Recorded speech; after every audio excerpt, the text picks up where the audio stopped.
자, 지금 대선이 1년도 안 남았습니다. 4.7 보선 이겨서 보수 진영이 좋아하고 있지만 제가 보수 진영의 대선까지의 과정을 보면 이번에 일단 2030이 정권을 심판하는 입장에 섰다고 해서 이것이 내년까지 연장되어 가기도 쉽지 않다. 현재 이 국민의힘이나 보수 진영이 하는 모양새를 보면 2030을 붙들어 매기 위해서 서포 15조에서 주장하는 국가적 주택 공급 같은 핵심 이슈를 던질 가능성도 없다고 보고 있습니다. 자, 그 속에서 김종인이가 국민의힘을 떠나고 어제는 뭐라고 했는가 하면 윤석열이가 아사리판 국민의힘에 안 갈 거다. 나도 절대 안 갈 거다라고 말을 합니다. 자, 우리가 자기가 물을 마시던 우물에 침을 뱉고 간다라는 이런 표현을 잘 쓰는데요. 자기 스스로가 그 아사리판 같은 당의 대표로서 보궐선거까지 1년쯤의 시간을 끌어와 놓고 그러고는 그 당에 안 간다. 윤석열이도 안 갈 거다라고 하는 심보는 또 어디서 나왔고 금태섭이가 말한 새로운 정당으로 윤이 가는 상황이 전개될지도 모른다. 새로운 정치 세력의 등장이다. 그러면서 강한 대통령이 될 만한 사람이 나오면 당은 자연스럽게 그쪽으로 가게 되어 있다. 5월쯤 되면 무슨 빛이 보이지 않을까 이렇게 말을 합니다.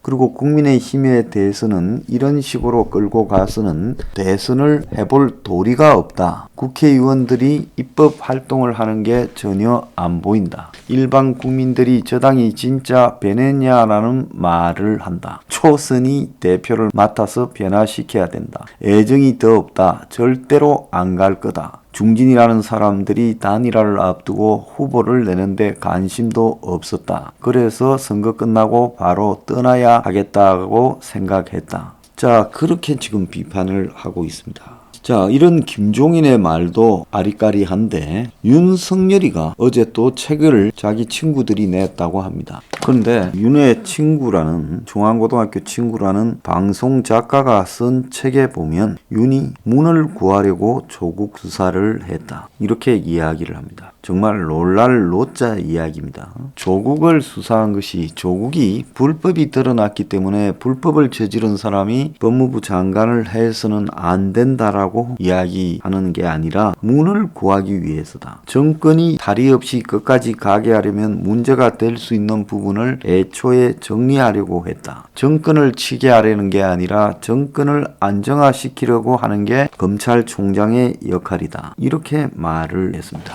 우리는 문이 정권을 안정시키려고 조국을 치는 것을 보고 윤이 그래도 어느 정권이든 공정한 칼을 갖다 댄다라고 좋아했던 바보들이었나 이런 생각을 해보는 겁니다. 자, 이런 윤의 말을 굳이 윤의 허락을 받고 나간 이런 책에 있다라는 것은 이게 뭘 의미하는 거겠습니까? 자, 김남국은요, 오늘 뭐라고 이야기를 했는가 하면 조국 수사와 관련해서 윤의 치명적인 아킬레스건이다. 김남국은 윤 총장이 공정의 대명사처럼 묘사되고 있는데 어떻게 평가하냐니까 윤이 공정과 사회 정의를 말하는 것은 위선 같아. 공정과 사회 정의에 대해 이야기하려면 일관된 잣대가 있어야 된다. 검찰의 잘못된 여러 가지 비리나 부정부패를 총장이 할 때 확실히 해결하고 거기에 대해 책임 있는 자세를 보여야 되는데 국정감사 때 나와 검찰 술 접대 의혹이 없다고 하면서 있으면 사과하겠다고 했는데 사과도 안 했다. 실제 수사해보니 술 접대가 있었다라고 말하고 윤의 가족과 관련된 의혹도 언급하며 장모 사건, 부인 사건을 보면 이거 정말 큰일이라는 생각이 들 정도다. 자기 문제에 대해서 이야기하지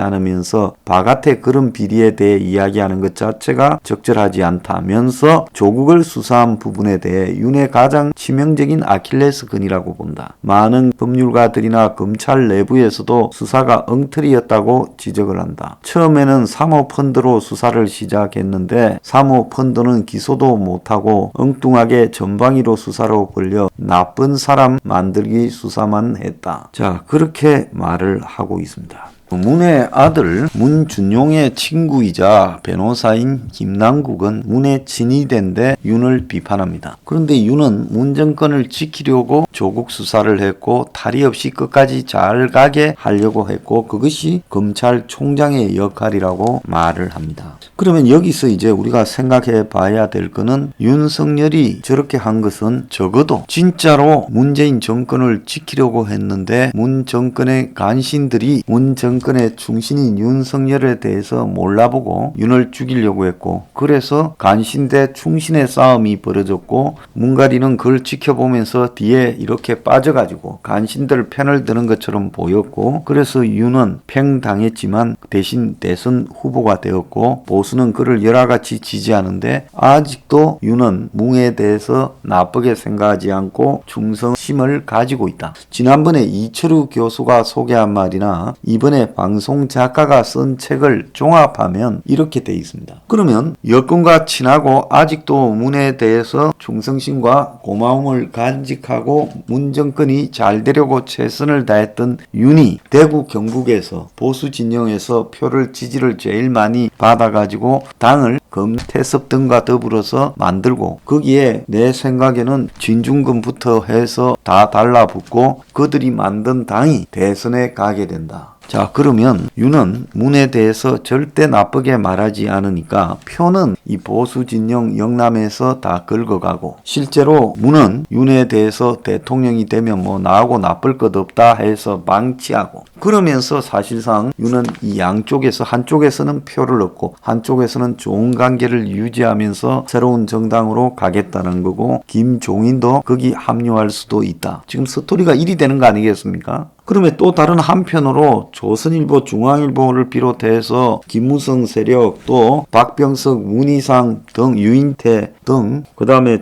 홍석현 이런 사람들이 끌고 가고 있는 개헌파는 또 뭐냐? 개헌판과 윤석열이하고는 무슨 관계이냐? 자, 윤석열은 대권을 가고자 하는데 개헌하는 사람들은 대권을 없애고 이원 집정부제로 가려는 거 아니겠느냐. 지금까지 개헌이 여권 내부에서 그냥 튀어나오는 걸로 봐서는 지금 테러가 겁이 나는 문가리도 개헌을 원하는 거 아니냐. 그러면 이거를 갖다가 도대체 어떻게 해석해야 되는 거냐. 자, 이 대목에서 윤이 있어야 개헌이 완성된다라는 그런 제 시각도 있습니다. 왜 그런가 하면 윤이 있어서 이재명의 지지율을 갉아먹고 이재명하고 차이를 벌이면서 1위로 가고 또 다른 한편으로 윤이 있어서 보수 진영의 후보라고 하는 오세훈이나 홍준표나 유승민이나 이런 자들의 지지율을 다 행편없이 만들어버리고 안철수 지지율도 행편없이 만들어서 5% 대체로 미만으로 유지시켜 간다는 겁니다. 그러면 한마디로 여기서 윤의 역할은 보수 후보들을 그야말로 도토리 이하로 만들어버리고